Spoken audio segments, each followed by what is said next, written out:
Évangile de Jésus-Christ selon saint Matthieu. Gloire à toi, Seigneur.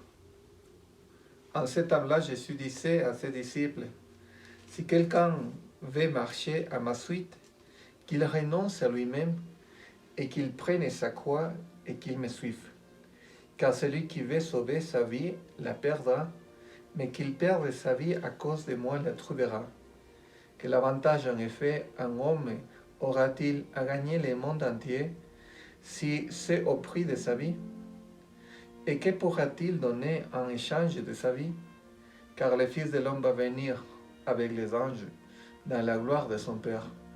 Alors il rendra à chacun selon sa conduite. Amen, je vous le dis, parmi ceux qui sont ici, certains ne connaîtront pas la mort avant d'avoir vu le Fils de l'homme venir dans son règne. Acclamons la parole de Dieu. Gloire à toi, Seigneur Jésus.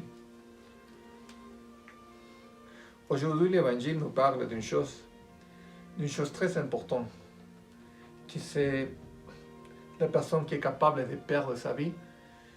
Et de quoi sert alors gagner le monde entier si c'est au prix de sa vie? Il faut se rendre compte que le Seigneur ne nous parle pas de perdre l'âme, il nous parle de perdre notre vie.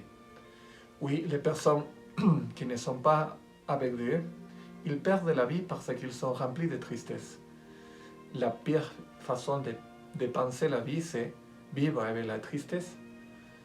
Quelle est la pire façon de perdre la vie? Qui avec l'avarice ou avec la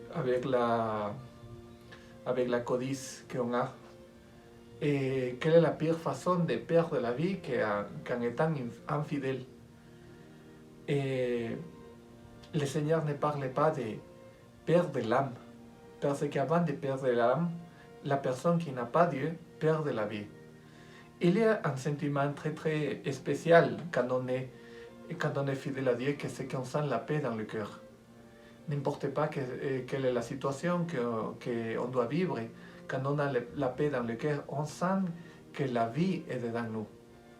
C'est pour ça que le Seigneur ne nous parle pas de quoi sert et gagner la vie éternelle. Le Seigneur ne nous parle pas de la vie éternelle, ne nous parle pas de quoi sert alors conserver l'âme. Le Seigneur nous parle de la vie, et la vie commence maintenant, la vie dans la terre. Il faut se regarder à soi-même. Il y a des personnes qui peuvent vivre une partie de l'enfer dans la vie, parce qu'ils ne vivent pas selon leur conscience. Il faut se rendre compte si vraiment on a choisi vivre avec tout le cœur, avec toute l'âme, la vie que le Seigneur nous a donnée. Vivre pour Dieu, c'est pas simplement vivre quelque chose qui est pas intéressant. Et vivre selon la volonté de Dieu, c'est vivre aussi la joie, vivre la paix dans le cœur, vivre toutes les vertus que nous font joyeux. Alors, le Seigneur nous invite à profiter de cette vie, à vivre la vie et vraiment comme Dieu le veut.